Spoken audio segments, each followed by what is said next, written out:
I'm pleased to welcome back to our studios our good friend, Trooper First Class David Peters, Public Information Officer with the Pennsylvania State Police at Troop N in Hazleton.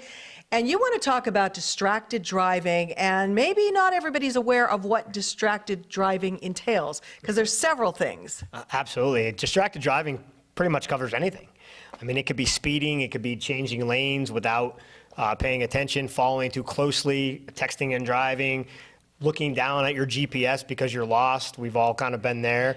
Adjusting your radio, looking over your shoulder at your friends when they're in the car after school, having a conversation.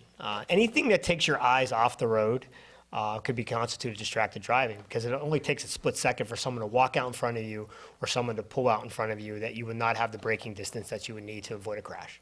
I would think that this accounts for a lot of the crashes that you see. Yes.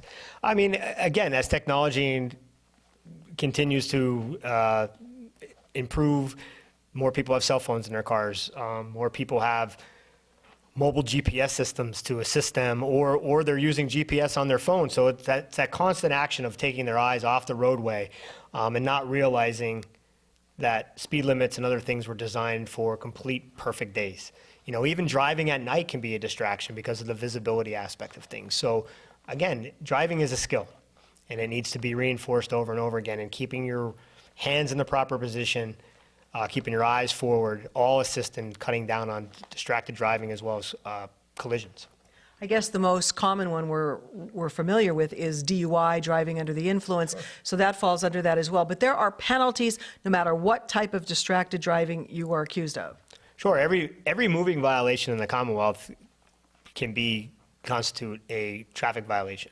So you have speeding, you have not using your turn signals, obviously driving under the influence of alcohol or impaired driving, it could be drug related. It could be your own prescription medication that renders you incapable of safe driving. I mean, there's a lot of warnings that go on, types of things that you're not supposed to operate this or that.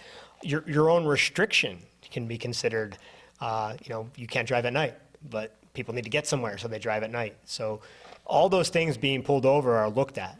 Are you seeing the texting infringements go down or up? Are more people texting, or are they getting the message that they shouldn't text and drive? Yeah, it's hard to say. I mean, because you don't know if you come across someone and you see them on the road and they're looking down, it's hard to say whether or not they were texting, or were they looking down at their GPS system, or looking down at a message that someone sent them. So it's hard. I know there's enough out there that people are saying don't do this, and we hope our young people and even our adults get it. But you know, we've all seen the individual late for work, driving at a high rate of speed, you know, putting makeup on and trying to eat breakfast at the same time. So it's just a different distraction now with the social, you know, the media aspect of that in the car. You wanted to bring up one other point. It's prom season.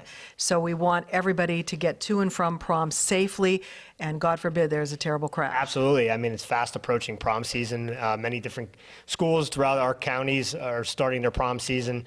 Graduation will be here before we know it. Another high risk that we see individuals maybe consume alcohol or do things driving impaired, or you know, just out being where they're not supposed to be at a time of night when they're not supposed to be. So, you know, we hope that they follow those traffic rules. They don't text and drive. They definitely don't underage drink or drink impaired. Great advice. We want everyone to stay safe, and please follow the laws and be especially alert, because it is prom season and soon graduation season, and we want all the kids to get to and from where they're going safely.